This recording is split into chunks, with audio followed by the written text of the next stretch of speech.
Welcome to another episode of Living with Purpose. Today I have my former boss and friend Pamela Passman, who is going to share with us her journey. Pamela is the Global Chair of Corporate Advisory at APCO. She is also the chair of the board of KIND, which is Children in Need of Defense.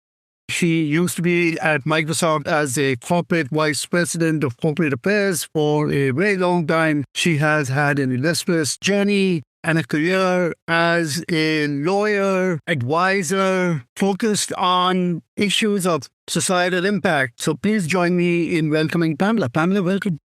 Thank you, Arthur. It's great to be with you. Always fun to be with you. Yeah, so let's start off your journey of growing up on the East Coast and then getting into law. Talk a little bit about your childhood and your parents. Well, thank you. And it's actually, as you know, I'm now living in New York City, where I was born and had my first couple of years.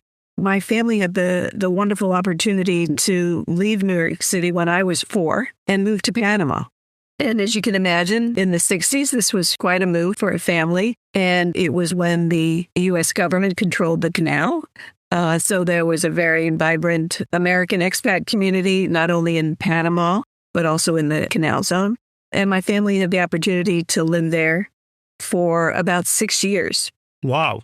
So it was, very, very critical time and, from the age of 4 to 10. And I do have very distinct memories of, living in Panama City, living in the canal zone, traveling into the interior of the country.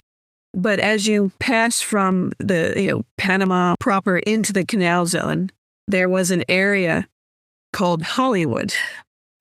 But it was actually a strip of considerable poverty, individuals, families living on elevated shacks, if you will, because there was a bit of a wetland area between where the, essentially a military base, a U.S. military base, and Panama City were divided. And it is, frankly, I'm always amazed when this picture comes into my mind, but the extreme poverty that I saw as a child. I grew up in a family, my brother 2 years older, and my parents, very much always discussing and debating the issues of the day, as a child living in Panama. But then when we moved to the Washington, D.C. area, we were always quite active in discussing current events and discussing political issues that were happening all around us. Both my parents worked for the federal government. Ultimately, when we moved to Washington, D.C., my father started off at a U.S. financial institution, which took us over to Panama, but they loved it so much and wanted to stay. He moved to work for the federal government, and that's what took us to move to Washington, D.C. So I haven't lived in New York City since I was 4 years old. So it's great coming back and living in this remarkable city. But it really was sort of the time in Panama and growing up in the D.C. area where really understanding how issues and policy and advocacy, how people use their voices, how people use their legislative pen, all of these things we discussed and debated around the kitchen table. I was also, in elementary school during the impeachment of Nixon. And I remember just watching these hearings where people were debating, the roles of each branch of the government and the roles that each of them played in the balance of power. So you had your formative few years in Panama, growing up in D.C., you went to school there. Talk a little bit about, how did you decide on your career path? That influence of, I can't say that I really knew what lawyers did in middle school and high school, but I understood about the legislative process and policy making. And so going into college, I was pre-law, which, for most students, it was often a political science or a history undergraduate training. So I was pre-law, political science in college and really interested in the U.S. governmental, U.S. legal process. I also had the incredible opportunity my sophomore year in college to go to China, which was, very early in the opening, and to experience again a window into extreme. Yeah, there was a lot of poverty at that point. There were lots of bicycles and people wearing Mao suits, and it was a very different. It is remarkable. in the decades since. But that was sort of very instructive in sort of helping me think about the issues that I was interested in economic development and advancing legal structures and the role of law and the development of economies. And so, that had a big influence on me. And then my senior year in college, I was applying to law schools. And I also, saw the opportunity to apply to something called the Thomas J. Watson Foundation Fellowship, which a wonderful program started by the IBM family, Thomas J. Watson. And it was a program with about 40 or 50 small liberal arts colleges. I was at Lafayette College, and we were part of the program. And you could submit a plan for how you would spend a year traveling in some part of the world studying a topic. It was very open-ended. And I had the wonderful opportunity to work in Washington, D.C. during the development of the so-called Superfund legislation, the legislation that was trying to remediate a lot of the hazardous waste sites that we had in the country. And this was, an important part of the whole sort of environmental development of environmental laws in the U.S. And this was something that was happening in the 80s. And so I, one night before the application is due, came up with the idea to go to Japan and study the development of legislation to deal with industrial hazardous waste problems, as I had been involved in seeing that process in the U.S.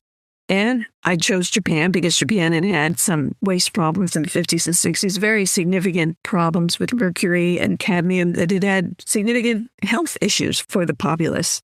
And so, as I would call it, luck would have it, I was accepted into law schools, and I also received this 1-year grant to live and travel in Japan. It was a $10,000 grant, which, which is huge at that time. It was huge, but for a country like Japan was huge. Yeah. But it was an extraordinary year. I deferred law school and went to Japan for the year. And, talking to government officials, talking to civil society, talking to business, talking to media, academia, really understanding how this legislation which was ultimately a compensation system to compensate individuals who had impacted by their health had been impacted. But again, how this idea of advocacy and policy and impact, how do you use the law to address and advance important issues? Came back, went to law school, and then I joined Covington & Burley, a Washington, D.C. law firm after law school. And back then, most law firms had just, their main office, or maybe they had a few offices in the United States. But it was a great opportunity to do lots of things. And Covington, like many other large firms, has a wonderful commitment to pro bono, which they did back in that period of time, as they continue to do. And so I had the opportunity to work on some really interesting pro bono projects. And I could go off on that too, but I'll I want to go back to something that you said, which kind of intrigued me, because not community people have actually said that on the podcast. You've kind of talked about the power of the voice and the power of the pen. A lot of people have talked about the power of the voice. A lot of people don't talk about the power of the pen. And when you talk about the power of the pen, you basically talk about it in terms of writing, novelists, journalists. But you're actually talking about the power of the pen in a slightly different way. So do you want to just share a little bit more about that? Because that is incredibly fascinating in terms of what democracies are all about in some ways. It is using the legislative policy or the regulatory process to advance certain issues, to provide certain protections. And it's the development of laws. And so ultimately, it's a very powerful way to impact an issue, a populace, a situation. And it's incredibly important when you think about when you're trying to drive change. It's one of the tools in the toolbox. Absolutely. Yeah. So that's fascinating, right? That how, as we live in these free societies, the power of the pen and policy and legislation becomes such an important tool, where a lot of us just focus on the power of the voice or the power of showing up. And both are important, but I think the power of the pen and the legislative process and policy is equally important, probably more important than some other ways. So here you are at Covington & Burlington, and then you moved, and somehow you went back to Japan. Well, Covington sent me to work for a Japanese law firm for 2.5 years. which was a wonderful, wonderful experience. And then I returned to the United States and back to Covington. And the wonderful experience of having my first daughter in Washington, D.C. And then one of my colleagues at Covington, Brad Smith, had ultimately left Covington and joined Microsoft first as their lead counsel in Europe, and then as the head of the international legal team. And he called me up one day when I was at Covington and said, do you know anyone who would be a great lawyer for our company in Asia? And, what do you think of somebody who would like to go back and live in Japan? And so I was selected to lead the legal team for Microsoft and headed back to Tokyo with an 18-month-old and just a wonderful, wonderful opportunity to lead a cross-cultural team, lawyers and paralegals and investigators that worked on our anti-piracy and anti-counterfeiting. And over time, teams that were really building Microsoft's first government relations capabilities and philanthropic and corporate citizenship capabilities in the region. And it was just an amazing experience to lead these cross-cultural teams, to be a part of the leadership team for the business that was cross-cultural. It was the early days. This was, 1996, post-Windows 95. The company was really building extensive partnerships and customers, and the importance of relationships with government and civil society and other stakeholders was growing in importance. And the company was building, the capabilities and muscle to be able to do that. So you were there for several years, and then you came back. And there you were part of this massive transformation that was taking place in the company. So talk a little bit about that, your role at corporate affairs, and then setting up the global philanthropy team. Yeah, we spent 5 years living in Japan, and my second daughter was born there. So moved to the Seattle area for the first time as a family, and really, was incredibly fortunate that Brad asked me to lead what was really a sort of a consolidated organization called, Global Corporate and Regulatory Affairs, bringing in, such important capabilities of the company to really make an impact externally, but also, with our employees. So leading the global government affairs and public policy work, the regulatory affairs as the technology was really impacting, privacy and security, national security, telecommunications, accessibility, the what was called Microsoft Community Affairs, which was really the philanthropic and employee engagement activities. And increasingly this view of corporate social responsibility and corporate citizenship and, the early days of what was to become ESG, really understanding the impact that the company had on different stakeholders. And, there was an interest and desire at the highest levels of the company to build a global philanthropic approach because, we were getting very large and different parts of the business would do different things in different places. But we had the ability as this very successful platform company to really make a significant impact in enabling the nonprofit community, civil society, those without access to technology to really use and engage and participate in this great technology that the company was leading on. And you had this amazing impact, right? I mean, at least from the philanthropic side, which I was part of with you, you shifted the way we actually looked at philanthropy, how you brought everything together. You created a particular single focus area for how investment should be made. So talk just a little bit about that. What was so exciting was the enthusiasm across the company, across the business and the different units, and working closely with our marketing and communications and the product teams and the sales teams and the country teams. We developed this global approach to helping organizations in the civil sector, the social sector, use technology. And we called it Unlimited Potential. And the company was so excited about it, it actually became a huge marketing rallying cry, which was not the intention. This was a philanthropic, but it really got our employees excited. And this word passion, was it's a word that we used inside of a software company, which seemed a little odd to me, but there was all this passion around unlimited potential.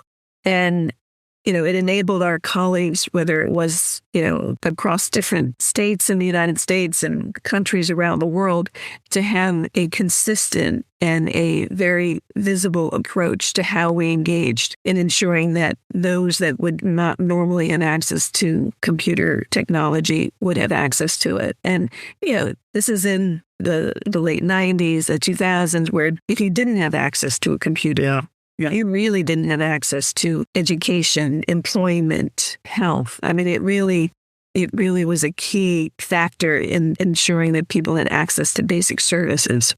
So you obviously tremendous impact. And then you left Microsoft to create this organization called CREATE, the Center for Responsible Enterprise and Trade. So talk a little bit about that and then your journey to APCO. Yeah, it was really an interest. The philanthropic work was one of my responsibilities, but another part of my responsibilities was ensuring that around the world, there was the right capacity, not only of laws, but of sort of business practices that enabled our customers and our business partners, because as Microsoft relied very much on third parties to sell and service the technology, that they had the right capacity to protect intellectual property, to ensure that, the business was ethical and complied with laws, all of these basic things that we as a company built into how we operated, the processes and systems to ensure that intellectual property was protected, that our practices were ethical. And then fast forward a few years, that cybersecurity was a key part of how an organization runs its business. So I had the great opportunity to sort of step back and think about what kinds of tools and what kinds of resources would help companies, particularly in the developing world, understand and to build inside of their company the systems and processes to actually do those things, which are required by the law. There's intellectual property laws, there's anti-corruption laws, there's cybersecurity laws. But unless you as an organization know how to build the actual processes and controls and systems, having great laws is not gonna really be sufficient. You have to build that capability in your organization.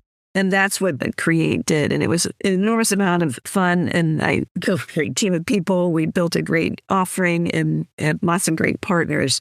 And I think gave people ways of doing things that stuck, that was sticky, that really helped change their business practices.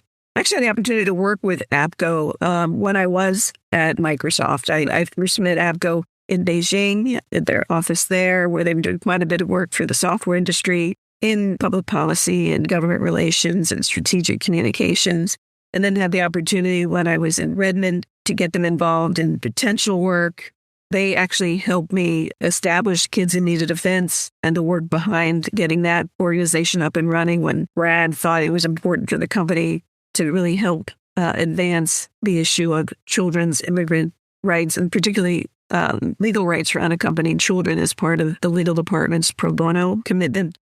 So worked with them in a variety of ways, and been an advisor to Microsoft in Brussels for over 20 years. But had the opportunity to just do a little bit of consulting with them, and this was actually during COVID.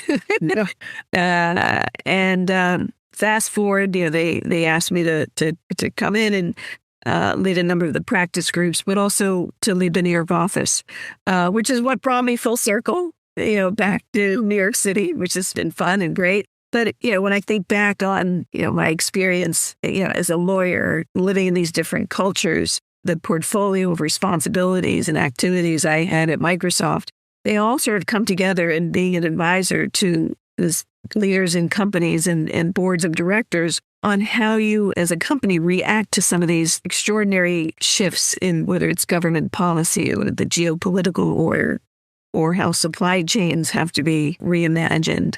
How do you engage on issues with key stakeholders, whether it's your employees or it's your partners or it's civil society?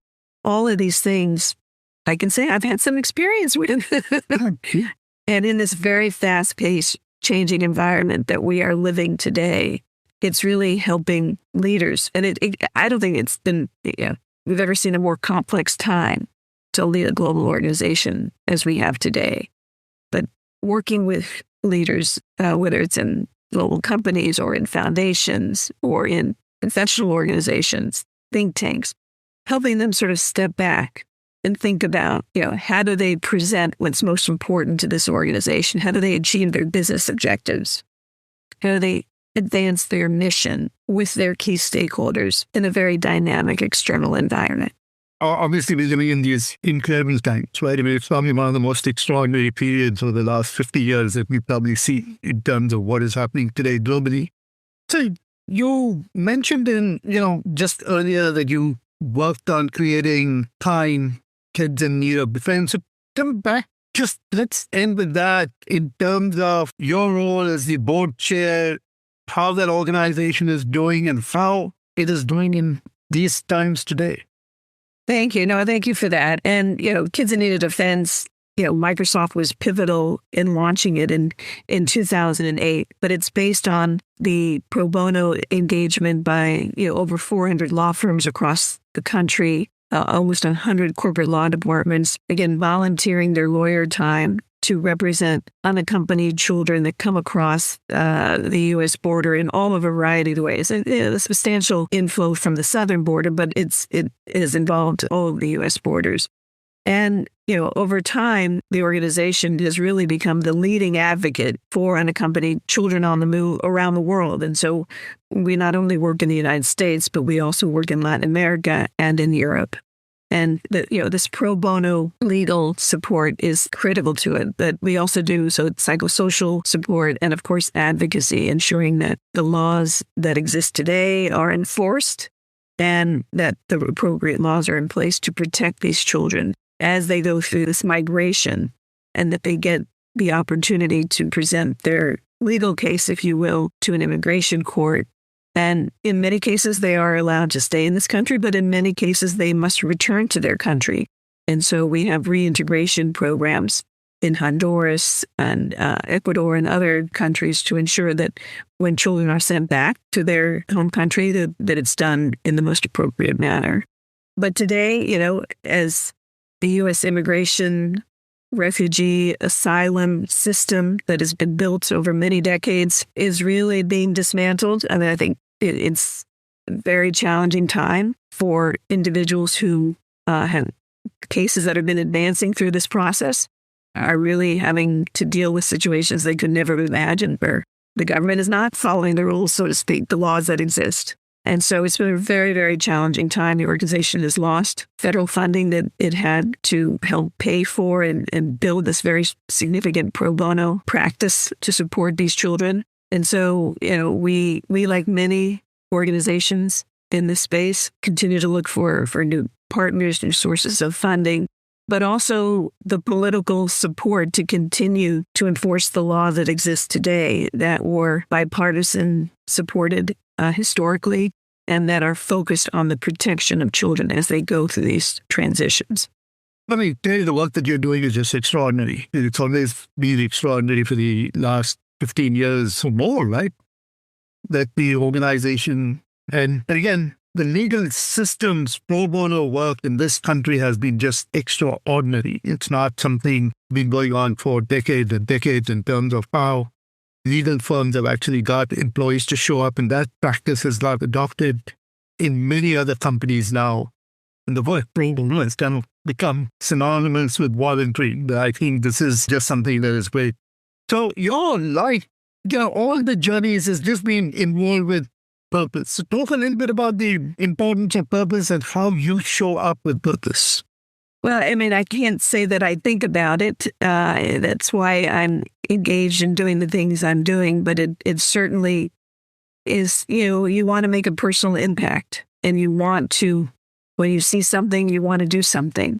And so, my ability to work with incredible institutions that have supported that with amazing people has certainly given me purpose and given me the platform to do this kind of work. So again, I mean, clearly all what you've said is that you've really applied your skills and your strengths, and you've showed up with that. And in doing so, you'll be able to take on these gnarly challenges, whether it is for business or for kids or for organizations. So that's something that is really to be admired. So let's end by you just sharing a piece of wisdom or one golden nugget to our listeners. Perhaps because my name is Pamela Passman, I always think about the word persistence. If you see something that needs to change it. And sometimes it takes time and it takes building a broader group of people to march forward with you, but be persistent and great things can flow from there. That's such wonderful advice, right? I mean, a lot of us give up easily or actually feel that we cannot do it. What you're essentially saying is you see something where you want change to happen, go and start, and then change will happen. So that's a great note to end. Pamela, thank you so very much. Again, for our listeners, purpose is this continuous journey that drives humanity forward. So focus on your purpose, your strengths. Remember, we have a voice, we take action, but we also have a pen. Pamela, thank you so very much for being part of the podcast. Thank you. Thank you, Actor. Always great to be with you.